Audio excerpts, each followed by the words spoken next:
Hello, my name is Chris Cavalinas. I'm a student in the DNP in Ethical Leadership program at McKendree University. Today's presentation for Nursing 710, Quality, Safety Improvement, and Risk Management with Information Technology, will be on the subject of IT data mining analysis.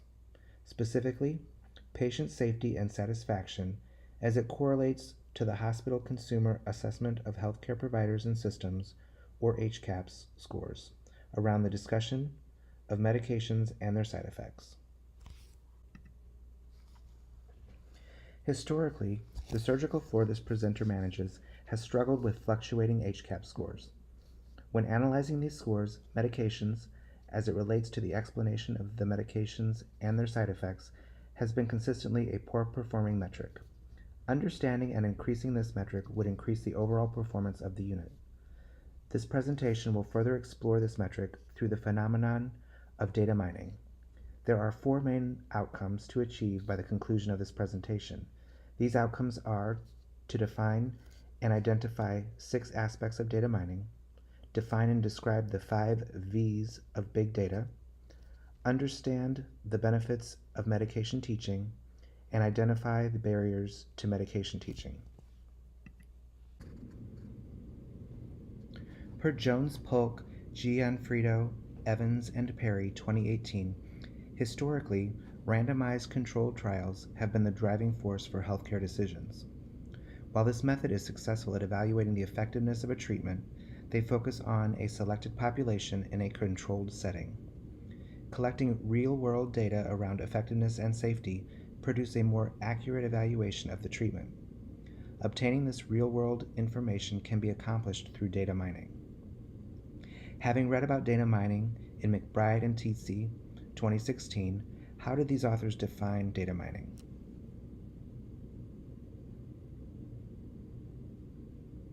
Correct. Data mining is an effective way of using data to inform the business or quality strategy within an organization. This definition was found on page 456. Part of data mining is exploring the data to verify accuracy and completeness of the information, identify initial relationships of the variables, as well as the distribution of data and determining the best statistical methods to analyze the data. Shedian, 2017, described 6 typical aspects of data mining. The first was anomaly detection, which is identifying deviations, outliers, or unusual data. Then there's dependence modeling, which is researching associations or relationships among variables.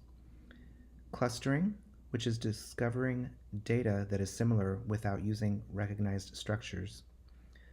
Classification task, which is using known structures to apply the new data. And then regression, creating a meaning that logically reflects the data with the least error. And then summarization, a concise way of listing the data for visualization.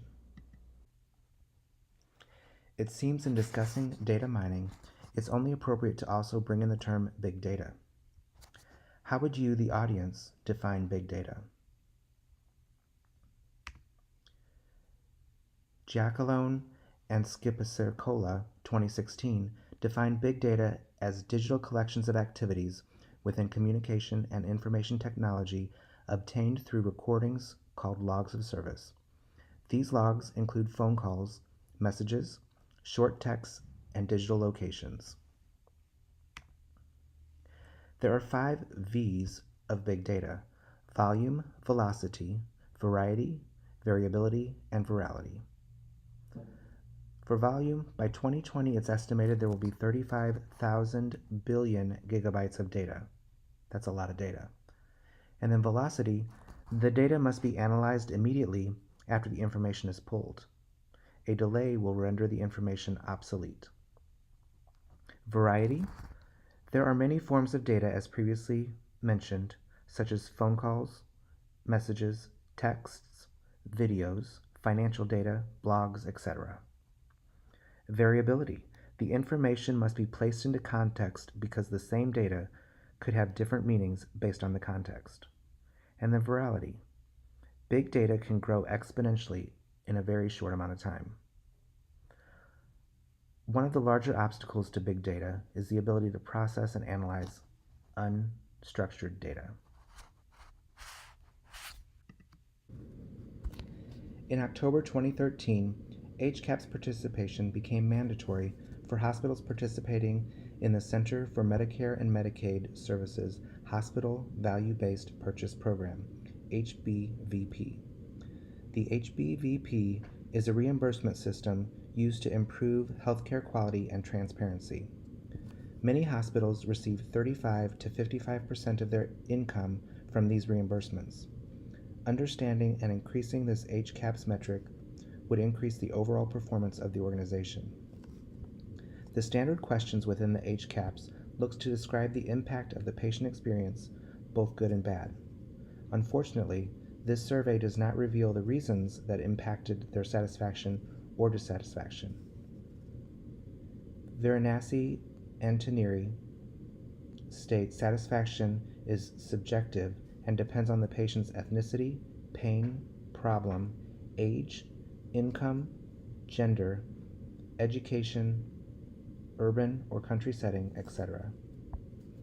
Sheraton 2017 conducted some exploratory research in 2014 via a cross-sectional analysis of hospital data as compared to the patient's experience as shown in the Hcahps survey to evaluate the relationship between patient perceptions of care and hospital performance scores.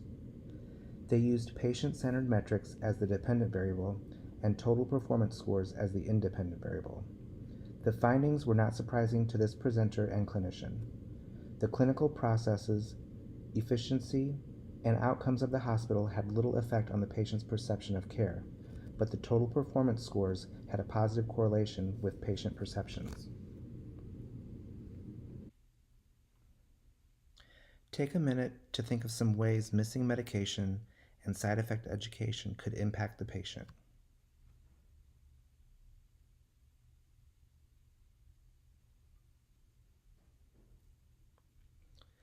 There are several ways understanding the medication can affect patient care and outcomes. Goldstone, Saldana, and Weremeyer 2015 discussed several potential impacts. Increased adherence to medication regimen after discharge. Insufficient information about the medication and a lack of understanding on the part of the patient increases the likelihood of non-adherence to the medication regimen. Decreased emergency department visits. Medication adherence would decrease the need to return to the emergency department for exacerbation of medical conditions. And then decreased hospital readmissions, because fewer visits to the emergency department would result in fewer admissions to the hospital. Decreased adverse drug reactions. When the patient is more informed about the medication, they can be a partner in their care to help alleviate negative drugs or dietary interactions with their prescribed medications. Increased cost savings. Proper medication education would result in a cost savings for the patient and the hospitals. Patients could potentially use non-pharmacological means to decrease costs. Proper diet and exercise could decrease the need or lower the dosage for many of their medications. Fewer visits to the emergency department and hospital admissions would save the patient on copay and out-of-pocket costs associated with tests, laboratory studies, and uncovered items due to their visit. Increased patient satisfaction. Patient satisfaction is really related to and affected by all of the above, as well as education gives the patient a sense of control and confidence in their care. Did you think of any ways medication education could affect the patient outcomes that were not listed above here?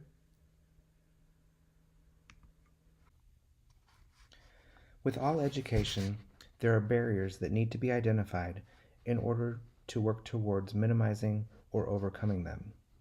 Some barriers identified regarding successful medication education for the patient, and in turn, their perceptions about the receipt of education when they receive their Hcahps survey. Bowen, Rotz, Patterson, and Sen 2017, and Sherman 2016 discuss several potential barriers. Language barriers and the availability of interpretive services. Next barrier is lack of motivation, and then complex medication information and the multiple names used for each medication. The time constraints placed on the nurse due to increased workload and competing priorities. And then the cognitive status and the effect of other medications such as pain medications while in the hospital. Some other possible barriers identified by this presenter include the actual pain level of the patient despite the medications on board, fear of being in the hospital and or fear of their new diagnoses. As discussed in our ethics course, health literacy is a large barrier for patient education. And finally, the verbiage the nurse uses when they are speaking with the patient. The nurse may tell the patient to call if they experience lightheadedness when getting up, but may not state this is a possible side effect of a particular medication. To understand this phenomenon within the context of his current unit, this presenter pulled quarterly Hcahps data from the Professional Research Consultants, PRC, specific to his unit. PRC is the company Barnes-Jewish Hospital utilizes to conduct their post-discharge callbacks. The time frame specified was from third quarter 2016 to the current date, fourth quarter 2018. This data shows a fluctuation in patient perceptions of receiving inpatient medication education from 0 to 100%, with a mean of 60.93% when also taking into account the number of surveys conducted in each individual quarter. To evaluate the relationship between patient perception and actual education received, this presenter then delved into the electronic medical record. The EHR currently in use at BJH is EPIC. To find the documentation of patient education conducted by the nurse, this presenter first ran the EPIC report called Inpatient Required Shift Documentation. From that report, the presenter drilled down by looking into the patient education conducted, specifically focused on the documentation of first dose education. This presenter manually analyzed the information and found a congruence between the actual documentation of first dose education and the findings of patient perceptions regarding their receipt of medication education. These findings illustrate an opportunity to increase the education conducted and documented by the nurse when giving the first dose of a newly prescribed medication.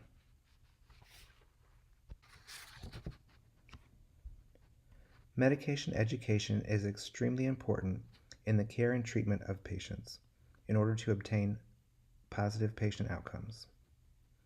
The benefits of education are numerous, including better overall health, fewer costs to the patient and the healthcare system, and increased patient satisfaction with the care received. Patient experience regarding the care received within a hospital is another means of evaluating the quality of healthcare and is being used as a means to justify government reimbursements. To help increase this patient perception, the nurse must overcome the many barriers involved in medication education, which range from the complexity of the instructions, time constraints, and the health literacy of the patient.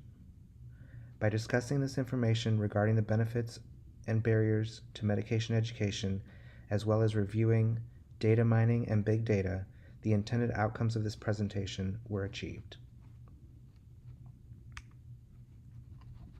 Thank you for viewing this presentation on IT data mining analysis of patient safety and satisfaction as it correlates to Hcahps scores around medication education. Please feel free to reach out with any questions or comments about this presentation. The following 2 slides list the references used in the creation of this presentation. Thank you again and have a great rest of your day.